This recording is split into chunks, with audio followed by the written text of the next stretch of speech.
véspera de carnaval, então eu não sei mais se vocês lembram de tudo que eu falei na primeira aula. Espero que vocês tenham tomado notas. De qualquer forma, eu já mandei a gravação.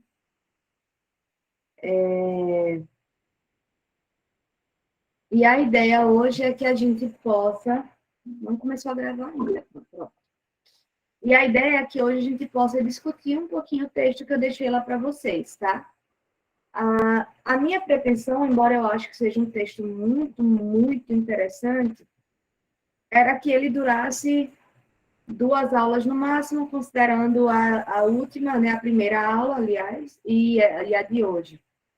Mas nas outras turmas que eu consegui dar aula, né, depois de carnaval, as de quinta e de sexta, que são como as de vocês, que eu também estou trabalhando nesse texto, eu acabei não conseguindo chegar até o fim dele. Então, talvez a gente ainda pegue um pouquinho dele na próxima semana. Mas, de qualquer modo, essa semana ainda, provavelmente amanhã, eu já vou postar para vocês o outro texto para vocês já irem lendo também.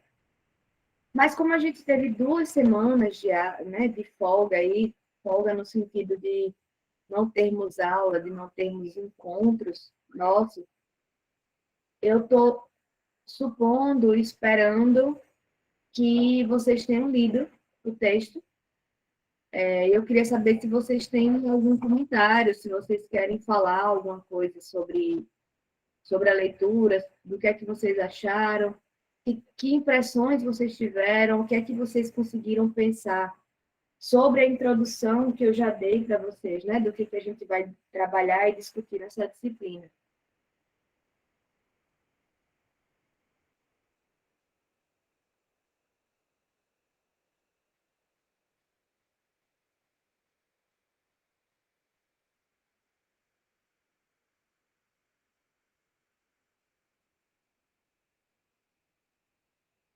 Alguém? Gente, ninguém leu, ninguém tem comentário, ninguém tem uma opinião que seja, uma impressão sobre o texto. Ele não mexeu com vocês em nenhum aspecto. Vejam, a gente está estudando aqui psicologia da aprendizagem, né? E, e a ideia é que a gente vai entender um pouquinho primeiro do que é a psicologia, como é que ela se constitui aí em consciência. E uma das prerrogativas básicas que eu estou utilizando é justamente a da gente entender como é que não apenas a psicologia, mas as ciências em geral, elas se constituem dentro de um contexto sócio-histórico político, né? Como que certos desenvolvimentos científicos, eles só são possíveis diante de certas condicionalidades que permitem que aquilo se desenvolva, tá? Com a psicologia não é diferente, com a psicologia da aprendizagem não é diferente também. Então, a ideia desse texto, né, que eu passei para vocês, que não é um texto ainda acadêmico no sentido estrito, não é um texto teórico que fala diretamente de conceitos da psicologia, era justamente para que vocês pudessem mergulhar um pouco nesse universo, nessa compreensão dessa perspectiva histórica que eu estou usando aqui como fundamento para a gente pensar toda a psicologia da aprendizagem, tá? Porque não adianta a gente ficar aprendendo teorias e o que é que fulano diz, o que é que Beltrano diz, se a gente não consegue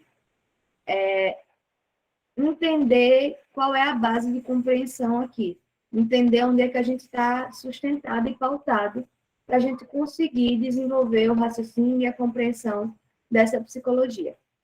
Por isso que eu passei esse texto e eu acho que é um texto importantíssimo no sentido mesmo de reflexões que a gente possa fazer e que nos façam entrar de cabeça aí nas discussões que a gente vai ter ao longo desse semestre, tá?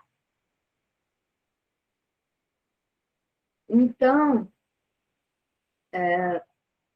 já que ninguém, né, se manifestou para falar, e aí, gente, vejam, eu posso ficar falando aqui a aula inteira, tá? Mas eu realmente acho que não é agradável para mim nem para vocês, menos ainda para vocês, de ficarem aí sentadinhos só me escutando. Acho que a ideia é da gente conversar mesmo, tá? Mas eu vou indo para dar uma disparada aqui nas questões e caso apareça alguma coisa, algo que vocês pensaram, algo que o meu comentário desperte, vocês podem levantar a mão e falar também, tá? Ou usar o chat, não tem problema. Então, assim, como eu já introduzi algumas vezes, a proposta do texto, né? O texto é de Luiz Antônio Batista, que ele é um psicólogo, ele é professor, doutor da Universidade Federal Fluminense, e ele é psicólogo, ele trabalha, né? Ele é orientador de dissertações e teses no campo da psicologia, no programa de pós-graduação em psicologia. Mas, nesse texto especificamente, nesse livro especificamente, de onde eu tiro esse texto, ele está tentando escrever contos e crônicas, né? E a ideia é justamente a de, a partir de uma narrativa, a partir de uma escrita ficcional, poder adentrar em alguns elementos, em algumas questões que dizem respeito à história do Brasil e à cultura brasileira, que dizem respeito a uma constituição subjetiva do povo brasileiro, tá? Então, esse primeiro texto, né, ele é o primeiro, ele é o texto que dá nome ao livro, e ele é o primeiro texto do livro. É um texto chamado A Cidade dos Sábios. Né? A Cidade dos Sábios, quem leu vai ter entendido isso, que os sábios são justamente os homens brancos que vinham da Europa para civilizar, entre aspas, o Brasil. Né? Então, eles vêm trazendo uma série de novidades, eles vêm trazendo, impondo uma série de novidades, uma série de formas de viver, de se comportar, de pensar o mundo. E justamente essas formas vão produzindo maneiras de viver, maneiras de se relacionar. E essa que é a grande sacada do texto, assim. Que não é bem uma sacada, né? Mas é a proposta dele, né? No sentido de que o que ele quer mostrar? Ele quer mostrar justamente que essas mudanças culturais, essas imposições culturais, arquitetônicas, de moda, estética, enfim, que vem lá de Portugal e chega aqui no Brasil, isso tudo vai implicar numa série de mudanças, não apenas na forma de funcionamento, na estrutura física das cidades, mas vai implicar em mudanças nas formas de se relacionar. E essas formas de se relacionar é o que eu vou chamar aqui de processo de subjetivação, tá? Então, o que acontece? A ideia de processo de subjetivação diz respeito justamente a nossas formas, né? As formas que um povo tem de se relacionar. Porque, vejam, a gente costuma pensar muito na psicologia nessa perspectiva individualizante, né? E aí, quando a gente fala de subjetividade, a gente costuma se referir a algo que é meu próprio, que ninguém tem igual, eu sou única nesse sentido, certo? Mas aqui, quando eu falo de processos de subjetivação, o que eu estou dizendo não é algo que é próprio meu ou seu, mas que, de algum modo, nesse processo histórico-cultural da formação desse povo, alguns comportamentos vão se manifestando, vão se desenrolando e vão passando a funcionar de uma certa maneira, que produz uma certa subjetividade, que ela não é isolada e individual, ela é mais coletiva, ela diz respeito àquele povo. Liliele, pode falar. Professora, no texto é citado várias vezes o termo almas gordas. No caso, está se referindo a esses homens brancos ou não? Veja, as almas, ele tem uma variação aí, porque quando ele chama de almas, tem um momento que ele vai falar da alma da cidade, né, que na verdade ele vai falar justamente dessa transposição de uma cidade europeia para o Brasil, mas tem alguns momentos que ele vai falar, por exemplo, das almas que nunca morreram, né? E essas almas que nunca morreram, ele até bota notinha de rodapé explicando que isso se refere a um conceito de Foucault, Michel Foucault, que vai falar justamente de uma modalidade específica do poder no capitalismo, cuja ação é microscópica e invisível. Então, o que é que ele vai dizer com isso? Ele vai dizer que, assim, essas almas é como se elas fossem esses seres invisíveis que vão dominando a forma de se comportar no Brasil. Existe aí, é como se fosse uma espécie de imposição que não é notada. Porque, veja, a grande discussão, eu vou pular para essa parte para responder sua pergunta e depois a gente volta para o início do texto. Mas quando o autor ele coloca essa nota rodapé e fala de Foucault, o que ele vai dizer é o seguinte, Foucault, quando ele constrói o conceito dele de poder disciplinar, ele vai construir isso em contraponto, em contrapartida a um conceito de poder soberano. Ou seja, lá na Europa, na era das monarquias, né, do feudalismo, existia o poder soberano. O soberano, ele tinha poder sobre seus súditos. Ele tinha poder de vida e morte sobre seus súditos. Ele tinha poder de fazer morrer ou deixar viver. Tá? O que vai acontecendo ao longo do desenvolvimento das cidades, né, do crescimento dos especialistas, né, do crescimento das ciências e dos desenvolvimentos tecnológicos, e, eventualmente, também da queda das monarquias e do nascimento e crescimento das repúblicas em geral, tudo isso vai marcar uma certa passagem, uma forma de funcionamento do governo, né?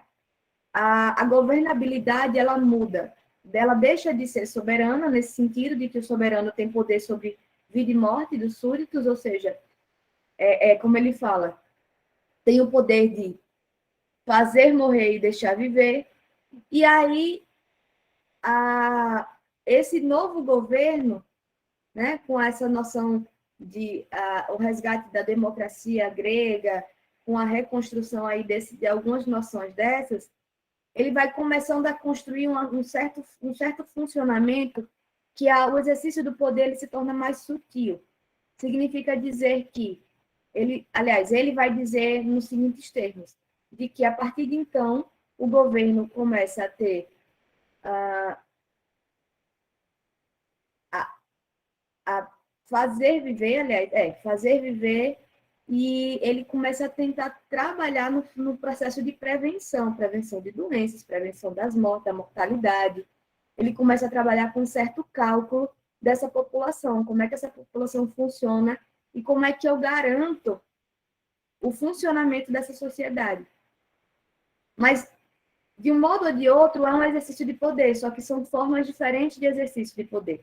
Né? Então, enquanto que no governo soberano tinha um imperador, uma pessoa só, um grande nome, que tinha direitos, né, sobre a vida dos súditos, tanto que ele dá o exemplo aqui, desculpem, na história ele vai dizer que quando a família real portuguesa chega e encontra uma casa que tem os nobres lá morando e diz, saia, porque agora essa casa pertence à família real. Então, assim, essa é a lógica do poder soberano. Ele tem direito sobre todos os bens daquele lugar, né? E, ao mesmo tempo, ele tem direito de vida e morte sobre seus súditos. Mas no poder disciplinar, existe uma sutileza que vai ganhando força. Existe um poder que se torna invisível, justamente porque é muito sutil. Então, por exemplo, Foucault, ele vai falar, e ele tem vários livros, não sei se vocês já ouviram falar de algum, mas ele vai falar no Vigiar e Punir, sobre a questão dos presídios, né, de como é que funcionava esse sistema de controle dos presídios, como é que passa de uma punição que era de machucar as pessoas de forma cruel no meio da rua, e como é que isso se tornam as prisões que a gente tem até hoje, né? Que mudança que isso instaura, que isso produz no modo de funcionamento desse Estado, né? E na forma de se relacionar com seus cidadãos, né? Então, assim, as almas que eles colocam, né, que ele coloca, de forma geral, vai sempre ser uma metáfora para alguma dessas funções, justamente para esse exercício de poder. E aí, quando ele fala, por exemplo, dos anjos gordos, né, que os anjos gordos representam ou são parecidos com aqueles homens que vêm da Europa, né? Então, assim, que tipo de promessa de vida eterna que podia ser dada para os negros e para os índios, que eles queriam catequizar, se os anjos todos da igreja, que era para onde as pessoas iam, eram todos brancos, eram todos com a cara dos portugueses, né? E aí ele faz uma brincadeira, uma piada com isso, que, na verdade, ele faz isso, né? Ela que faz, a personagem, Moane. Tipo, por que que eu quereria ir para esse lugar, para esse paraíso, onde não tem ninguém que pareça comigo, né? Ou seja, não é meu lugar, não é para lá que eu vou. Então, ele faz uma certa brincadeira e ele vai usando alma em vários sentidos, né?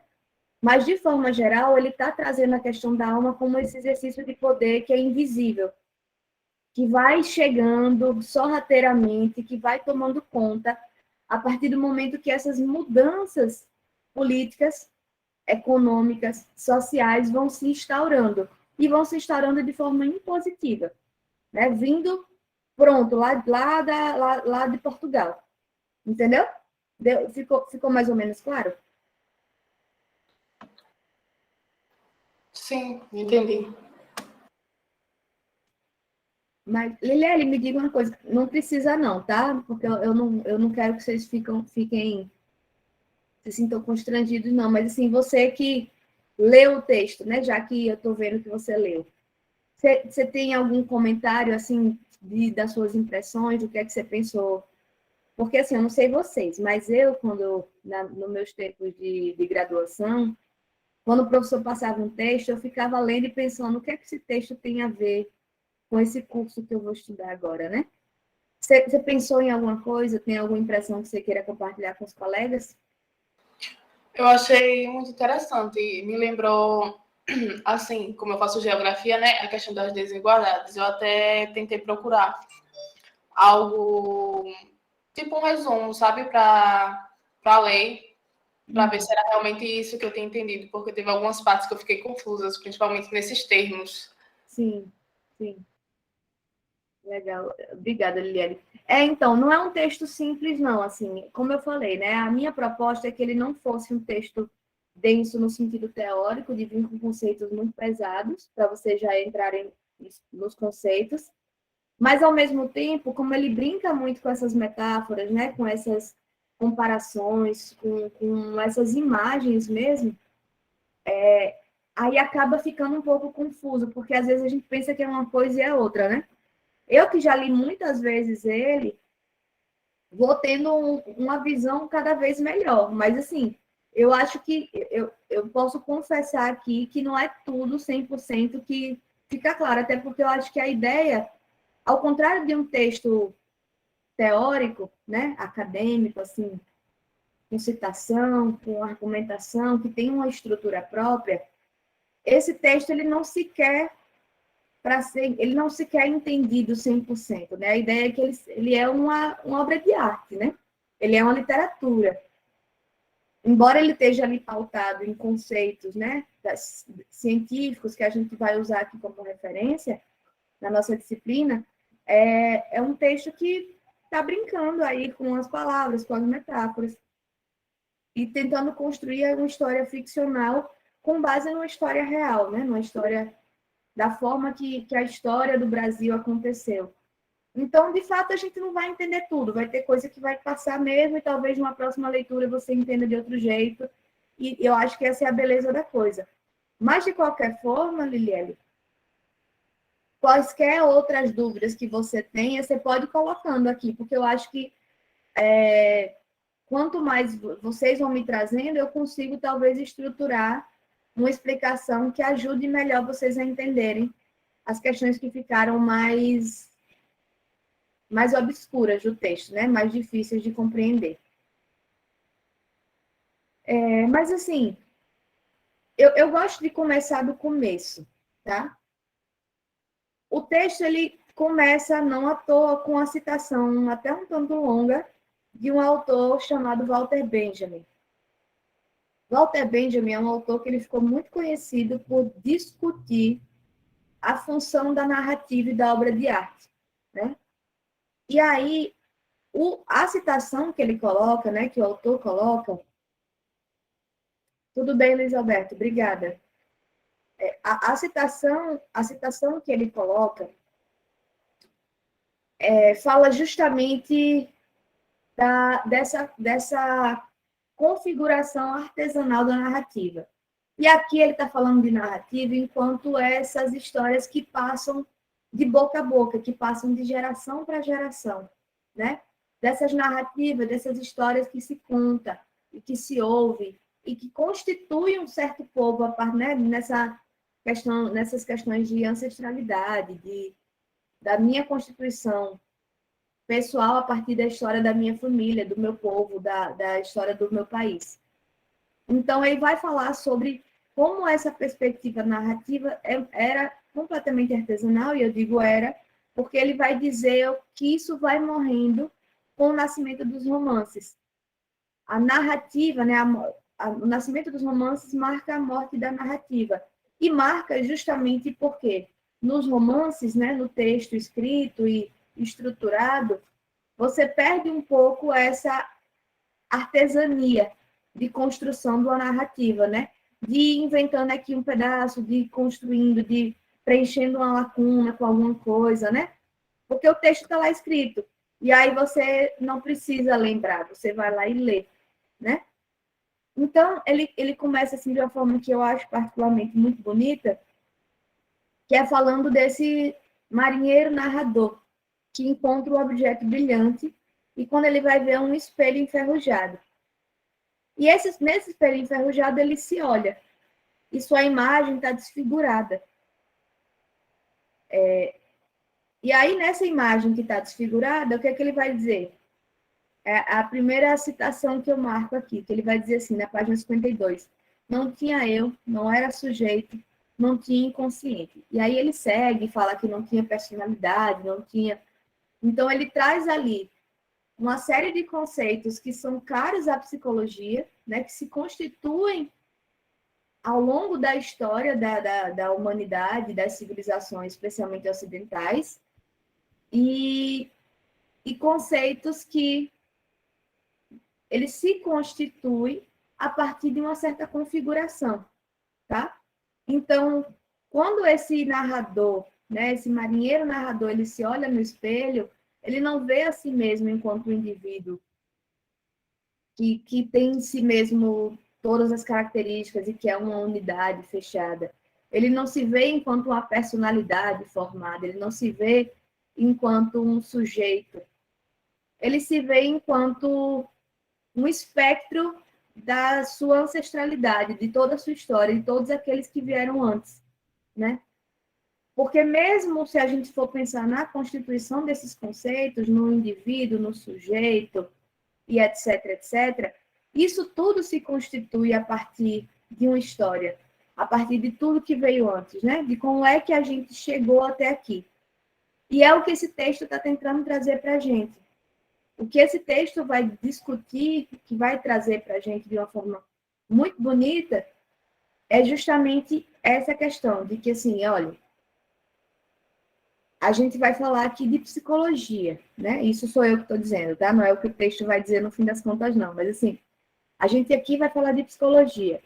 Mas para a gente pensar na psicologia, nesses conceitos que se criaram, que se constituíram, que se forjaram dentro da psicologia, eles se forjam a partir de uma possibilidade de existência que se dá nesse contexto de construção histórica das cidades e da república e, enfim, das relações humanas. E a gente precisa entender isso para a gente entender que essas questões não são dadas. Nada está dado. Os conceitos, eles se constroem, né? E aí, esse é o primeiro ponto que eu acho que eu já falei na primeira aula, mas caso eu não tenha falado, eu digo agora. A gente aqui não vai trabalhar com a perspectiva de ciência, que é uma ciência única, evolutiva e que está buscando uma verdade universal. A gente não trabalha, eu não trabalho com essa perspectiva e a psicologia, de forma geral, também não trabalha com essa perspectiva, tá? A gente vai trabalhar com a perspectiva de que existem verdades possíveis. E essas verdades se constituem ao longo da história, né?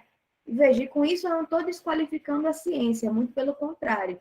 Eu estou dizendo que a construção e o desenvolvimento da ciência tem que estar pautado e estar relacionado com as coisas que acontecem naquele momento, com as relações que se estabelecem entre as pessoas.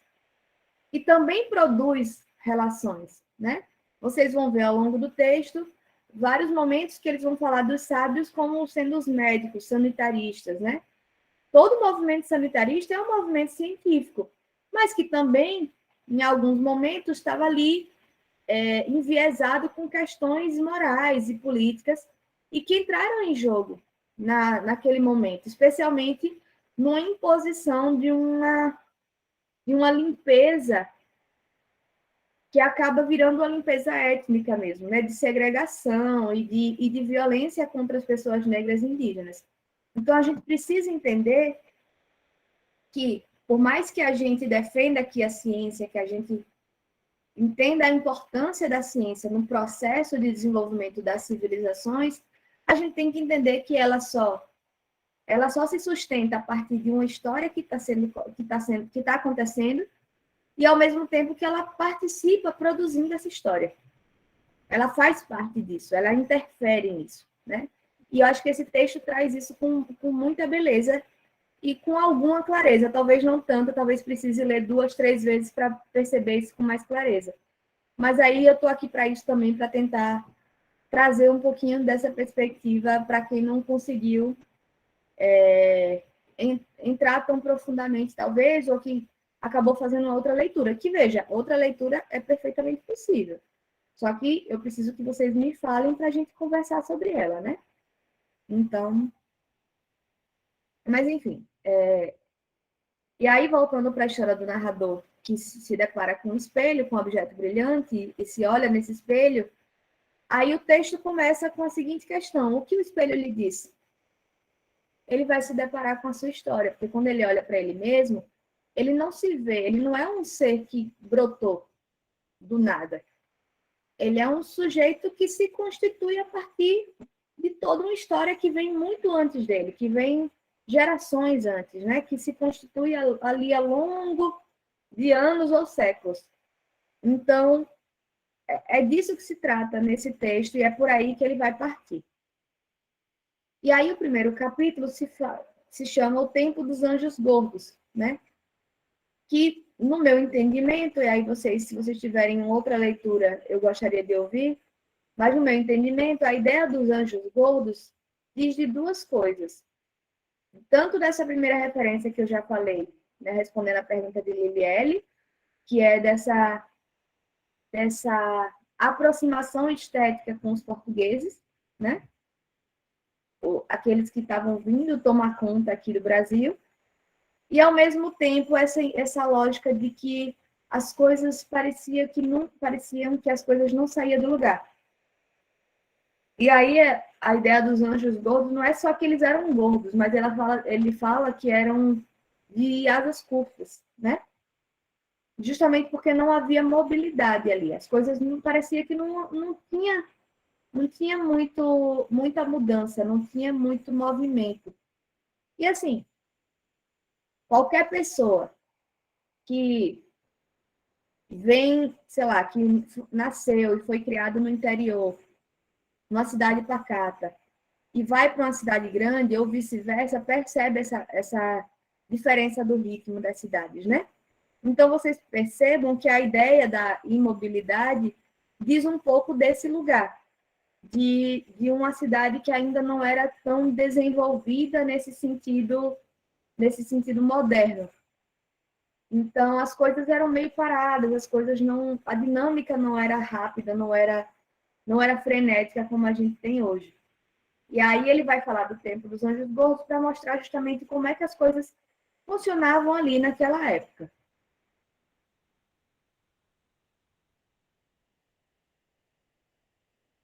E aí a primeira coisa que ele vai marcar, né?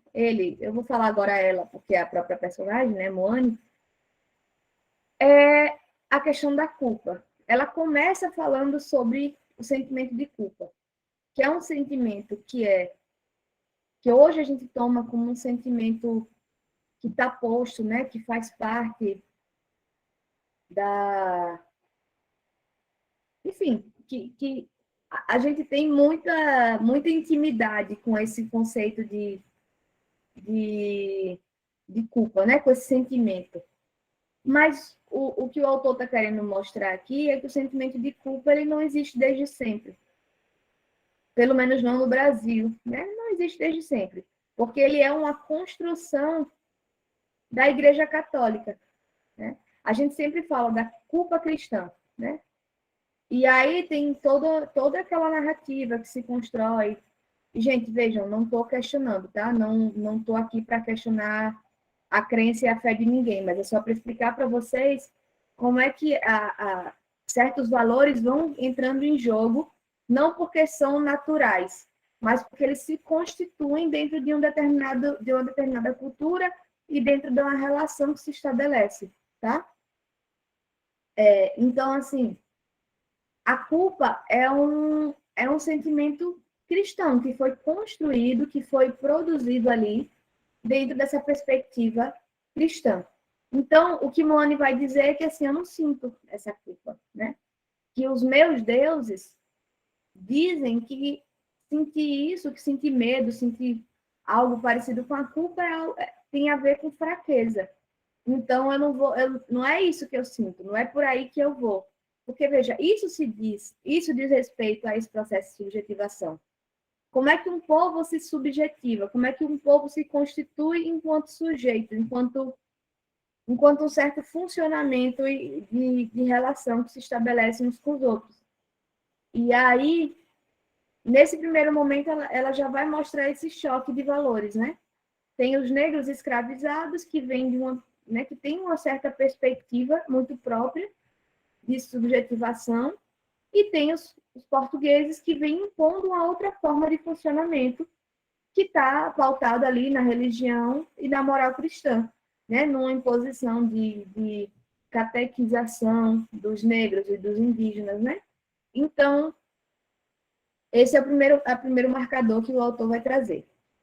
A segunda questão é justamente que tem a ver com essa coisa da imobilidade, são as janelas fechadas, né? Ele vai mostrar como é que essas janelas fechadas, elas vão apontando aí para uma certa construção da noção de intimidade. Veja, naquele momento ali, que as janelas estão fechadas, não é uma questão de intimidade, não se fecha a janela para que ninguém veja o que está dentro, tá? O motivo pelo qual se fecham as janelas é para que as mulheres não tenham contato com a rua, porque a rua está associada ao pecado, a rua está associada à sujeira, à imoralidade. Porque quem é que estava na rua? Eram os negros, de forma geral. Ou os homens que saíam para fazer negócios, para resolver questões, para trabalhar, né, com seus afazeres. Mas a mulher precisava ficar sentada e ela ficava sentada no fundo da casa com as janelas fechadas para ela não ter acesso a isso. E aqui, gente, tem uma questão que eu acho bastante curiosa, que eu gosto de ficar marcando nisso para a gente observar, sabe? Como é que as coisas vão se modificando, mas ao mesmo tempo tem certas questões que parece que vão ficando, vai deixando um restozinho que vai ficando, ele só transforma a forma de funcionamento, mas continua existindo. Por exemplo, quando eu trabalhei com um adolescente em conflito com a lei, né, que eram adolescentes que cometiam atos infracionais e tinham que responder na justiça, eu atendia muitas mães, e sim, eram sempre mães. E essas mães, elas tinham um discurso, sei lá, eu vou inventar uma estatística agora, tá? Mas, tipo, 85% dessas mães que eu atendia falavam basicamente a mesma coisa, que era assim, os meus filhos,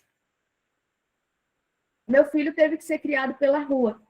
porque eu tinha que trazer dinheiro para casa, ele não teve pai, eu não tive com quem contar, e aí ele foi criado pela rua. E a rua ganha ainda, né, em pleno século XXI, esse teor de um espaço perigoso, pecaminoso, porque só que isso vai ganhando uma outra forma, né? Naquele momento era uma forma das mulheres não terem acesso ao que tinha do lado de fora. Aqui já é uma outra construção, né? A gente começa a construir essa noção de privacidade, de intimidade. A gente começa a construir essa noção do papel da mãe de cuidar do filho. Então, uma mãe que não consegue estar ali para cuidar do filho, ela acaba ficando se sentindo responsável, como se fosse uma negligência da parte dela, porque é a rua que teve que criar o menino, né? E o que é a rua? A rua é o que há de perigoso, né? A rua é o que levou ele para o lado do crime, para o lado das drogas, etc. Então, percebam que tem aí uma construção que ela vai se dando e que ela vai se configurando ao longo dos anos, das décadas, dos séculos. E, inclusive, eu vou mandar para vocês, assim que acabar a aula, vou postar já para vocês o primeiro material, né, de atividade assincrônica, que é justamente um documentário. É um documentário curtinho, são só 20 minutos, nem conta com as 2 horas que vocês têm de horário assincrônico. Mas é um documentário de 20 minutos que fala justamente, o nome dele é Babás. E ele fala justamente de mulheres, né? Mulheres geralmente negras, que são babás, né? E aí ele faz aí uma relação e um certo recorte que mostra as fotos das amas de leite, das negras escravizadas, que eram amas de leite, que cuidavam dos bebês, das sinhás, das donas, né?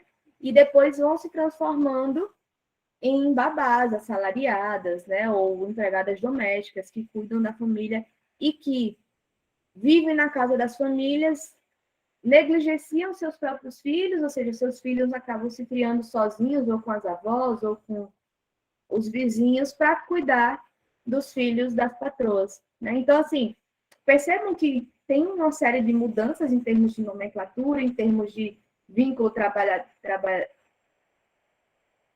eu vou falar de laboral, porque agora não vê outra palavra, como é que eu vou... de vínculo de trabalho, né? Mas tem aí uma semelhança, né? Tem aí um certo trabalhista, obrigada, Lucas. Tem um certo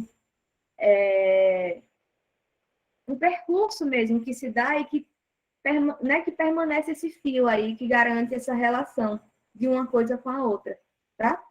Então, essa que é a grande questão, assim, que eu acho que a grande beleza desse texto é justamente ele permite a gente fazer esse traçado, entender como algumas coisas já estão aí desde sempre, embora elas tenham ganhado novos tons, novas tintas, né? Novas formas de funcionamento e configuração, mas, ao mesmo tempo,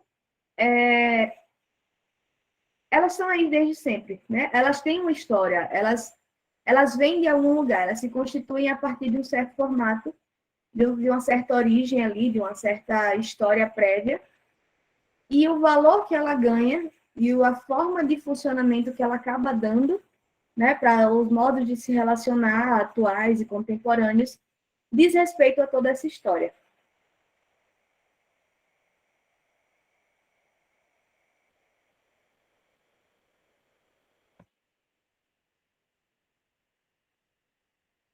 Então, assim,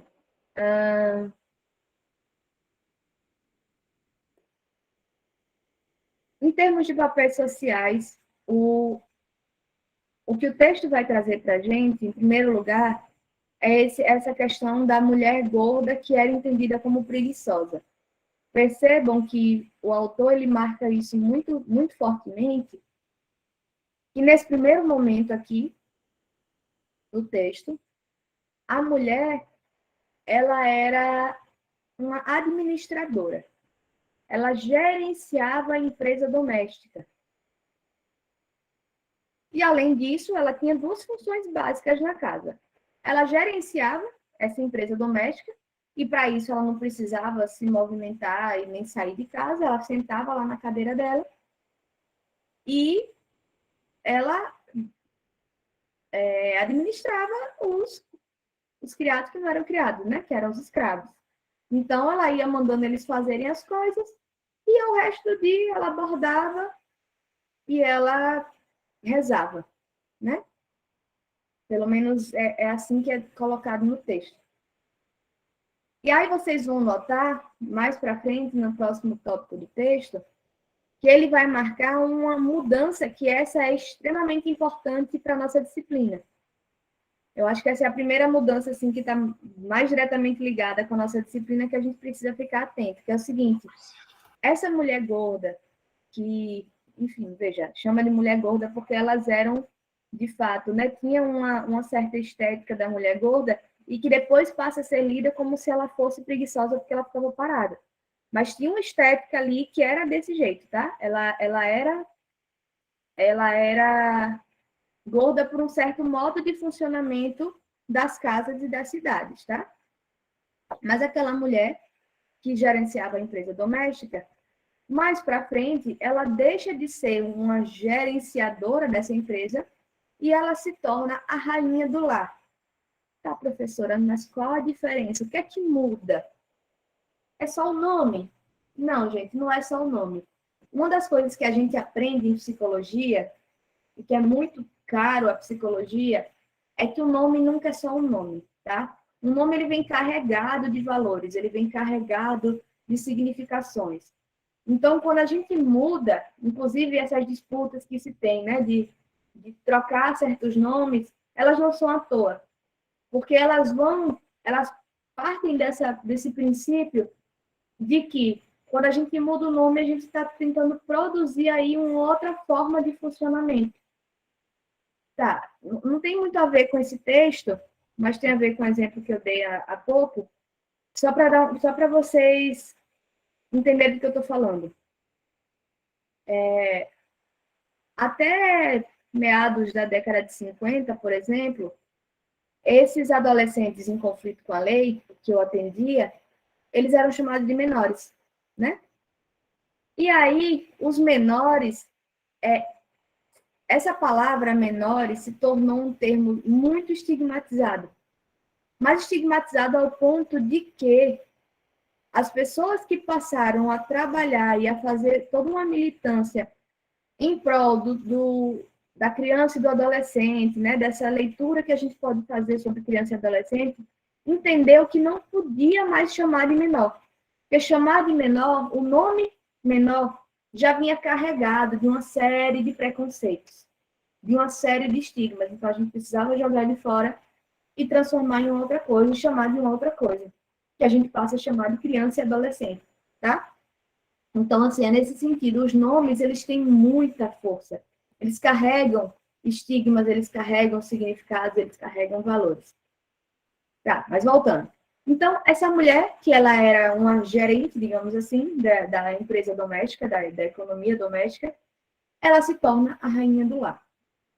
E para ela se tornar a rainha do lar, ela ganha uma outra função.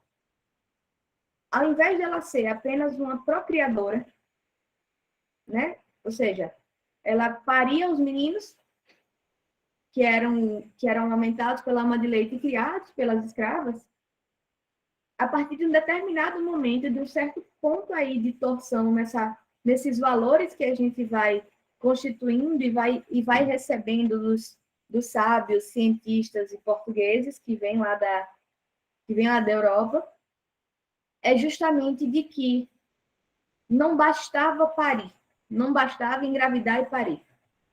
Aquelas mulheres precisavam cuidar daquelas crianças. E para que elas pudessem cuidar daquela criança, uma série de valores precisava mudar junto para que elas pudessem ser convencidas ou entender a importância desse cuidado, dessa maternagem, que passa a ser um dado importante, uma coisa importante para o processo de desenvolvimento da criança. A primeira mudança é justamente nesse lugar da mulher, né? A mulher que tinha que ficar presa dentro de casa, que não podia chegar perto da janela e que só servia para procriar, ela passa a ter outra função. Ela passa a ter um outro lugar e uma característica que começa a ser naturalizada no sentido de a gente vai acreditando ou vai construindo essa verdade de que é natural, de que a mulher é mais delicada, de que ela é mais dada ao cuidado, de que ela é mais carinhosa, mais emotiva, né? Justamente porque são qualidades esperadas para quem vai cuidar de um bebê, que é um ser humaninho delicado. E é um ser humaninho que agora os médicos entendem que precisam de cuidados extra, que precisam de certas estimulações, que precisam de certos estímulos, né? Então, vejam, isso tem tudo a ver com a aprendizagem. São justamente os sábios, chamados pedagogos, os médicos, né, e os pedagogos, e depois os psicólogos e etc., é que vão começando a construir toda uma teorização que sustenta a importância do cuidado com a criança. Essa criança que até então era como se fosse um mini adulto, que não, né, precisava apenas de cuidados básicos, mas que não tinha essa atenção, né, e essa especificidade no trato, começa a exigir isso. Isso porque vários estudos vão mostrando e vão indicando a importância, né, de cuidar, de como é que o processo de aprendizagem, ou seja, a gente começa a pensar no adulto que a gente quer, o adulto que vai assumir os negócios do pai, que vai cuidar das coisas do pai. Então, como é que ele precisa ser? O que é que ele precisa aprender para ele se tornar essa pessoa, né? E aí, para isso, a gente vai indicando aí quais são os papéis que precisam ser exercidos para essa criança se desenvolver dessa forma. Então, a mulher, ela vai ganhando essas características, ela vai ganhando esse outro lugar, tá? Ela deixa de ser uma mera procriadora e que administra as coisas da casa, ou seja, que delega para os escravizados, né?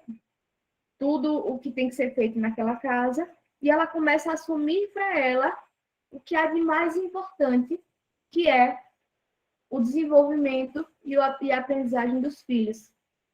Ela começa a tomar para ela aquilo que começa a se tornar o que há de mais importante na família. E aí que vai, né, todos os valores de hereditariedade, do que, né, dessa construção aí da família, de genética enfim, né? Então, assim, essas questões, elas vão se associando, elas vão entrando em jogo e as relações vão se transformando para dar conta disso, ao mesmo tempo que os valores também vão se transformando. É claro, gente, que valor, cultura, são coisas que se transformam de forma muito gradual e muito lenta.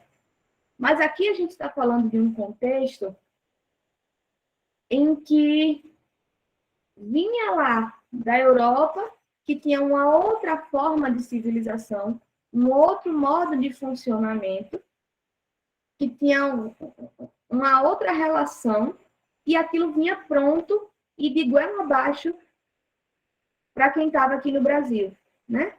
E quem estava aqui no Brasil não eram apenas os indígenas que estavam desde o princípio, mas os europeus que já tinham vindo, os negros escravizados. Então, a coisa vinha e era imposta. E nesse processo de imposição dessas regras, dessas verdades que os sábios traziam de lá, impunham uma série de mudanças e de funcionamentos por aqui. E aí essa é uma das mais importantes, não no sentido geral, mas no sentido do que nos interessa nessa disciplina, é da compreensão dessa mudança de lugar, tanto da criança, né, que passa a ter um lugar de destaque, que passa a ter um lugar de alta importância na vida familiar, que não tinha antes, e, ao mesmo tempo, esse lugar da mulher e da família. Qual é a função que a mulher passa a desempenhar e qual é a função da família em geral, né? Então, quais foram outras questões que marcaram essa mudança que exigia da mulher esse cuidado específico com o filho? Outra mudança foi que aos negros escravizados começou a ser associada uma série de doenças. E as mulheres negras, que eram amas de leite daqueles bebês, elas não podiam mais ser, porque estava associada a elas, e isso não é à toa, isso não é dado científico necessariamente, tá? Quando eu digo necessariamente, é no sentido de que, assim, a ciência, às vezes, se produz em cima de certos valores, de certas crenças, né? Ela só vai conseguir se desenvolver a partir de uma possibilidade de existência e de construção ali naquele tempo. Mas, ao mesmo tempo, como ela está muito relacionada com certas políticas, né, e com certas formas de domínio e de relação de poder, então, por exemplo, a ciência higienista, ela acaba dando espaço e dando vez à eugenia, que a gente já sabe, todo mundo aqui já sabe o que é que construiu a eugenia, né? Todas as teorias sobre, enfim, sobre o desenvolvimento ideal das pessoas, sobre o formato do rosto, sobre, enfim, várias teorias esdrúxulas que se constituíam para justificar preconceitos e violências contra negros, que se constituíam para justificar uma série de outras violências. Então, e que, né, deram base e fundamentação, por exemplo, para todo o genocídio nazista. Então, a gente entende que, assim, as coisas elas vão ganhando certa forma, né, e elas vão se implementando também de acordo com as possibilidades políticas, né, e dessas pessoas que dominam, que têm o poder naquele momento, naquele contexto. Então, a grande crítica que esse autor vai fazer é justamente de que, assim, existe aí na história do Brasil toda uma imposição desse saber médico, desse saber civilizatório que vem da Europa, que vai ser imposto, que vai ser enfiado goela abaixo do brasileiro, né, pelo menos do brasileiro enquanto os que moravam aqui, e que vai produzir uma série de mudanças que vai nos trazer até onde a gente está hoje.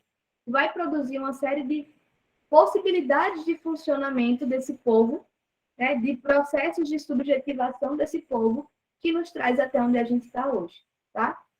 E a gente pensar na psicologia é pensar também nisso, pensar como é que se constituem. Se a gente for pensar em termos de aprendizagem, né? Quais são as possibilidades de aprendizagem média do brasileiro? Isso diz respeito às nossas formas de viver, às nossas possibilidades de relação, né? A gente, vocês já devem ter ouvido falar em Paulo Freire, né? Que é um dos grandes nomes da pedagogia no Brasil, que a perspectiva teórica dele vai justamente entender isso, de que o Brasil tem uma particularidade, tem especificidades que levar em conta essas especificidades ajuda no processo de alfabetização das pessoas, ajuda no processo de aprendizagem das pessoas, né? Então, entender esse percurso, entender o que é que nos constitui enquanto história, é importante para a gente entender os processos de aprendizagem, a leitura que a gente pode fazer dos processos de aprendizagem na nossa vida profissional.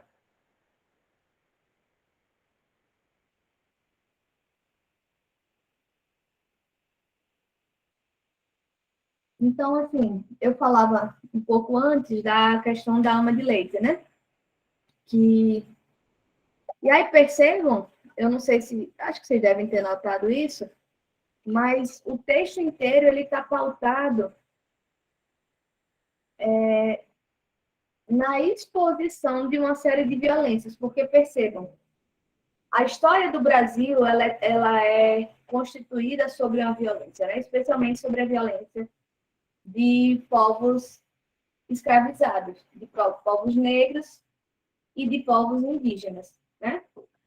Então, esse texto, ele deixa isso bem marcado, justamente porque ele vai mostrando, inclusive, nessas alterações de cultura, nessas mudanças, nessas imposições que se davam, que existia aí, sempre existiam mudanças, mas essas mudanças nunca alteravam o status quo, de que os brancos tinham um lugar privilegiado na sociedade, enquanto os negros, né, e aí negros eu estou incluindo negros escravizados, africanos e indígenas, tinham um lugar subalternizado, tinham um lugar que era relegado à violência mesmo. Eles sofriam uma série de violências, desde violências físicas até violências de outros, né, caráteres. Então, se a gente for ver, infelizmente, essa é a história do Brasil até hoje, né? A gente vê aqui os brancos sempre nesse lugar de privilégio e que não larga esse osso de jeito nenhum, por nada nessa vida, enquanto que os negros, por uma questão mesmo histórica, de violência sofrida, de segregação, vão sendo subalternizados. Por isso a importância de políticas afirmativas, né? Que permitam que mude essa estrutura. Claro, não muda, infelizmente não é uma coisa que muda de uma hora para outra, né? Mas é um esforço, é uma tentativa, é uma estratégia possível para produzir essa mudança. Sim, mas eu falava da ama de leite, né? Que aí, quando eu falo da violência, é justamente isso. Vejam, ali naquele primeiro momento, quando a mulher branca era uma procriadora e ela gerenciava o lar, né? Gerenciava a economia doméstica, ela era uma... Para a ama de leite ter leite, ela precisava engravidar, né? Para ela produzir leite. E como é que ela engravidava? Ela era estuprada pelo senhor, pelo dono, né? Que era chamado de dono. Naquela época ele era dono dela. E com isso ele, tanto ela tinha filhos, né? Tinha os bebês, que negros também eram escravos, ou seja, ele tinha novos escravos como obra desse ato, e ao mesmo tempo essa mulher passava a ter leite que ela não usava para amamentar o próprio filho. Ela usava para amamentar os filhos da senhora, né? Da dona dela, da esposa do senhor, né? Então, tinha aí todo um sistema mesmo violento de usufruto desse corpo dessa mulher, né? E aí vocês percebam que ali, nesse momento, vocês percebem que essa lógica do poder soberano está mais forte, assim, veja, embora não fosse o monarca, o rei, mas esses senhores, eles tinham poder, eles eram os donos da fazenda e eram donos de toda aquela propriedade e das pessoas que estavam ali, inclusive seus filhos, sua esposa e todos os seus escravos, né? Então, ele tinha esse poder, ele podia fazer isso, aquilo era legítimo dentro da perspectiva daquele tempo. Quando o autor vai marcando aí que a alma da cidade vai chegando nos porões do navio, ou seja, ele vai dizer que estão chegando as mudanças e as modernizações.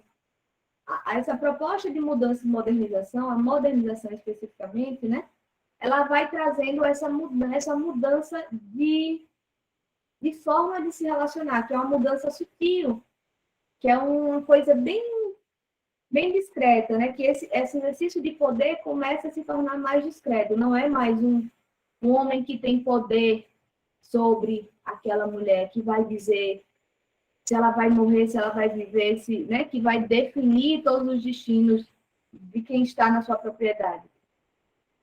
Mas vai se processando uma mudança bem sutil, ao ponto de que algumas questões vão se modificando. A primeira delas é que a mulher branca deixa de ser uma mera procriadora, ela se torna mãe das crianças.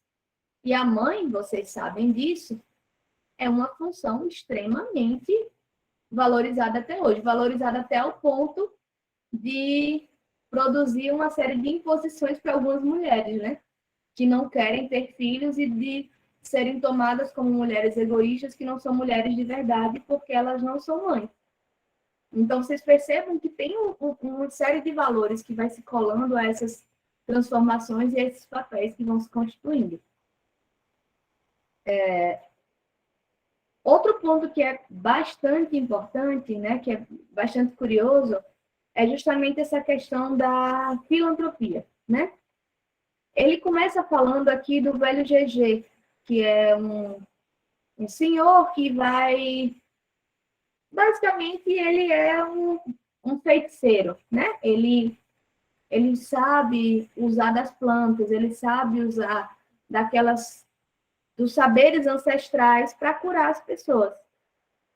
E aí, ele vai falar ali ele não, né? Ela, Moane, a personagem, vai falar das Santas Casas de Misericórdia. Ela fala do medo que ela tem de acabar parando numa dessas casas.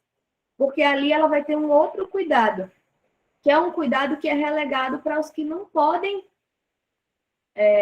pagar, para os que são destinados à caridade, né?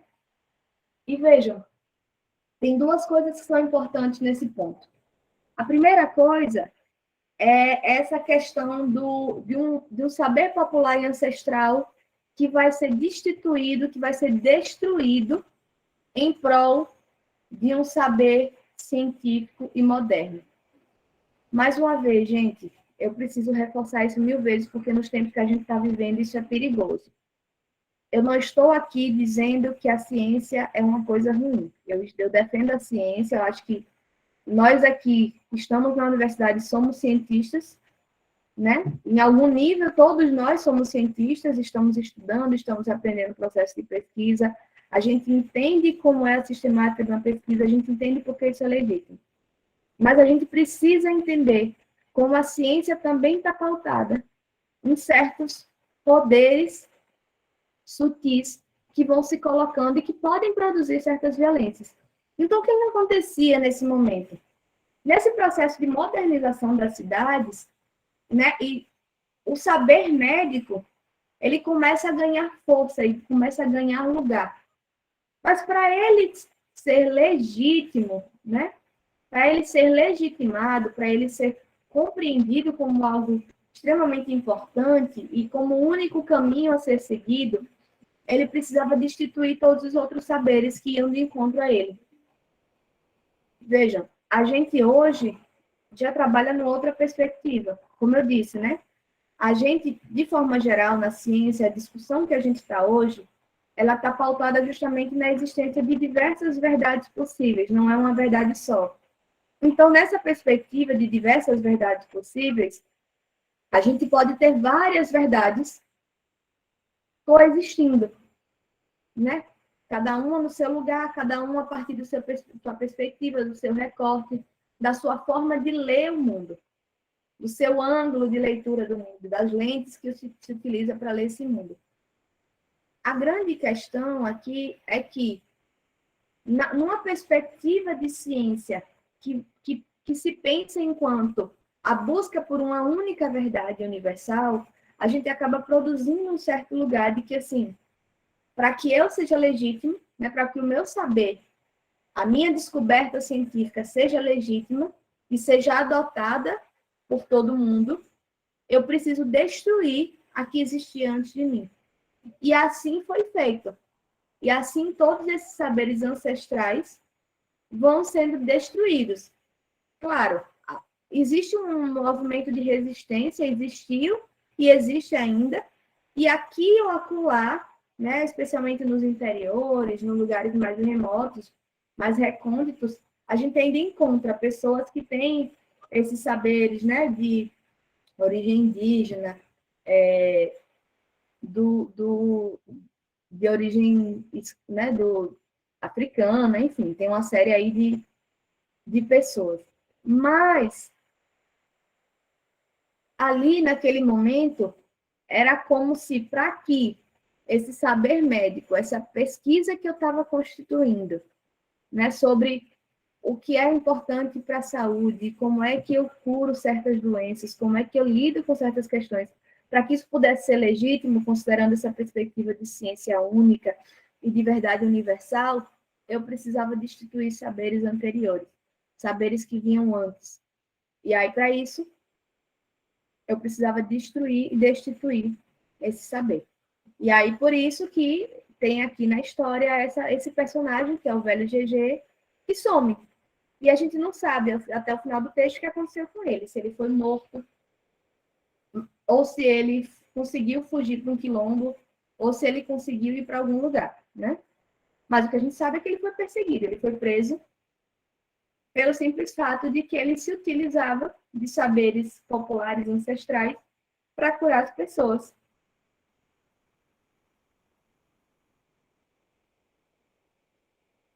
Então, as Santas Casas de Misericórdia que vão assumir esse lugar.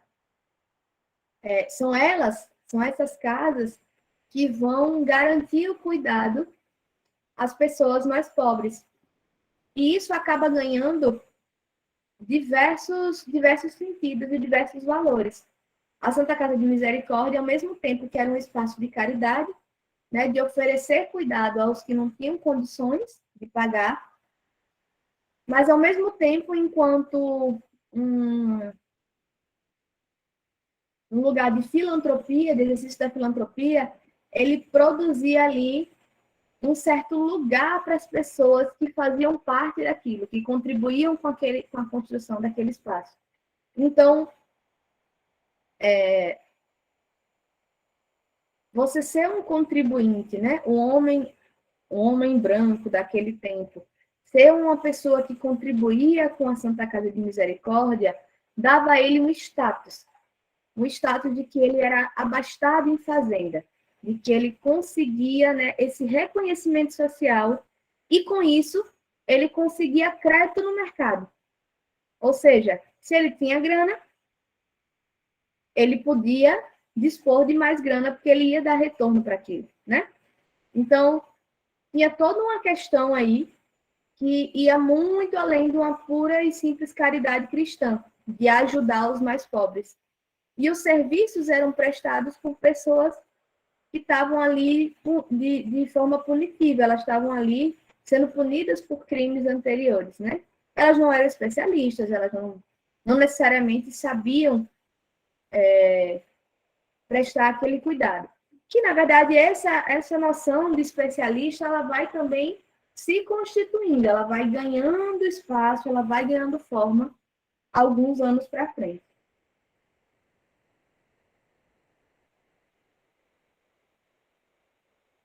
Gente, e aí? Até aqui, o que é que vocês acham? Como é que vocês estão pensando? O que é que vocês estão pensando? Me diga aí, para eu poder parar de falar 2 minutinhos.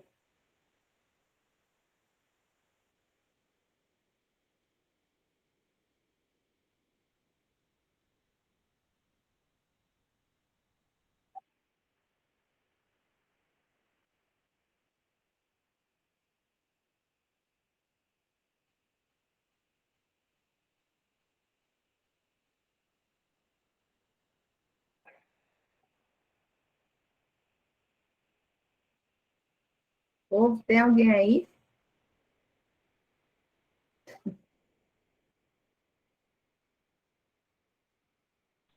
Para mim tá tranquilo, professora. Pronto, obrigada, Patrícia. Mas, gente, eu sou meio chata nesse sentido, assim, chata que eu vou ficar falando isso várias vezes, tá? Mas se vocês aguentarem me ouvir repetindo a mesma coisa várias vezes, tá tudo bem. Eu entendo, sabe, Patrícia, quando você responde assim, você não é a primeira aluna a responder assim, nem vai ser a última. Eu agradeço o seu feedback. Mas eu queria saber, não apenas se vocês estão acompanhando o raciocínio, mas se vocês estão pensando em alguma coisa. Porque, veja, quando vocês conseguem me dizer assim, professora, isso aí tem a ver com tal questão, ou então, eu estava aqui pensando numa situação tal, tal, tal. Isso ajuda nessa interação, isso ajuda no processo de aprendizagem de vocês, tá? E ajuda, inclusive, a tornar menos cansativa a aula. Porque, assim, Eu acho que fica um saco quando eu estou falando sem parar. Se vocês estão de boas, eu continuo. Eu tenho coisa para falar até depois de amanhã. Agora, se vocês tiverem comentários, tiverem reflexões, isso ajuda, porque mesmo que eu não passe por todos os pontinhos do texto, a gente consegue discutir de forma mais aprofundada questões que mobilizaram vocês, né? Que fizeram vocês se interessarem pelo texto, que fizeram vocês entenderem aí qual é essa proposta que o texto traz, tá?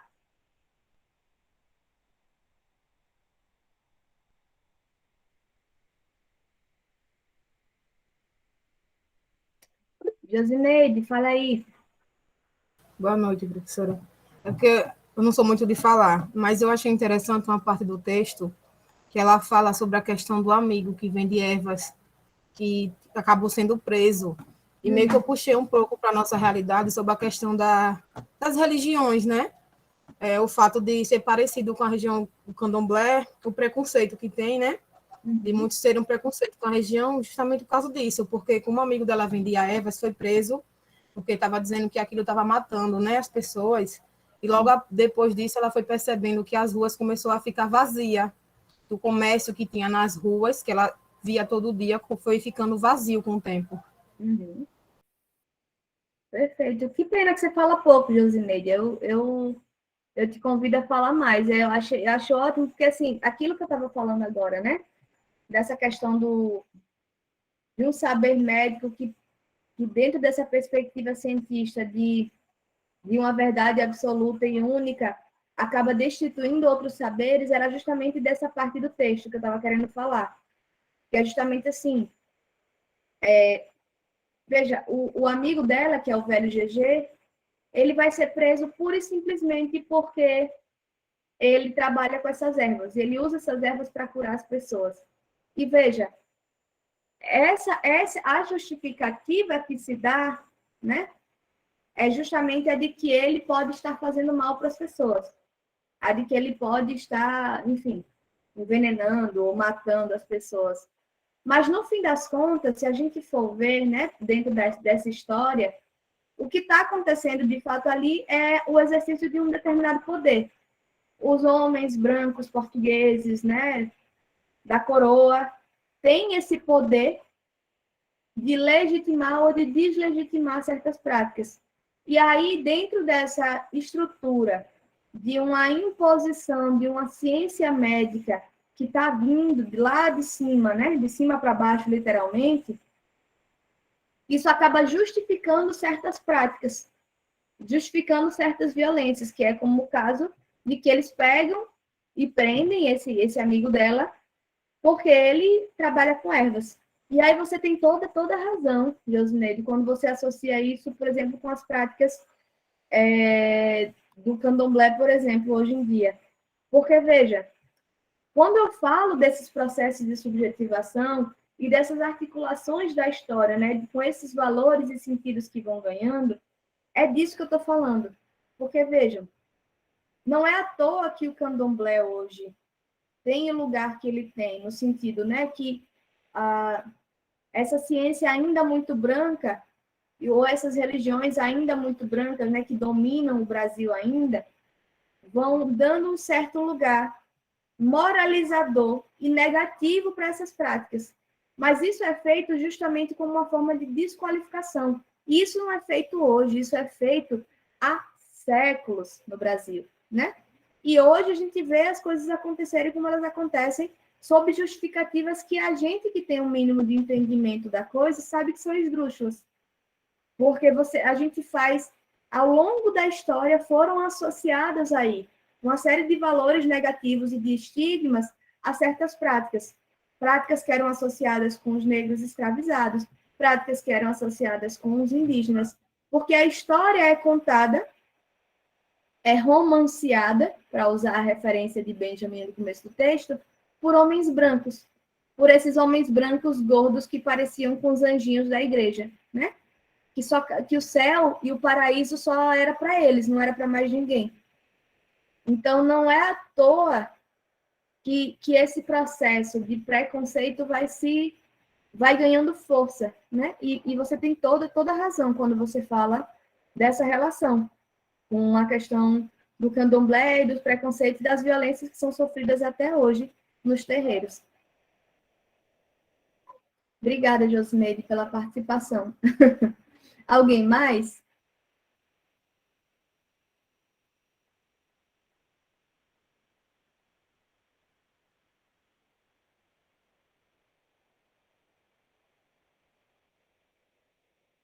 Pronto. Eu vou seguindo então, tá? Então, na segunda parte do texto, que ele vai chamar da Revolução das Almas, né? Que é justamente esse momento aí que as coisas vão mudando, que elas vão ganhando outras dimensões, que vão ganhando outros sentidos, que vão ganhando outras funções. E aí ele começa justamente mencionando as almas que nunca morreram e tem uma notinha no rodapé lá, bem miudinha. Aliás, miudinha é só o número do rodapé, porque a nota é gigante. Que ele vai falar justamente desses conceitos de Foucault. Ele vai falar aqui, e ele diz isso explicitamente. Quando eu falo das almas que nunca morreram, eu me refiro explicitamente a essa modalidade específica do poder no capitalismo, cuja ação é microscópica e invisível, né? Então, ele vai falar justamente dessa mudança do poder soberano para o poder disciplinar.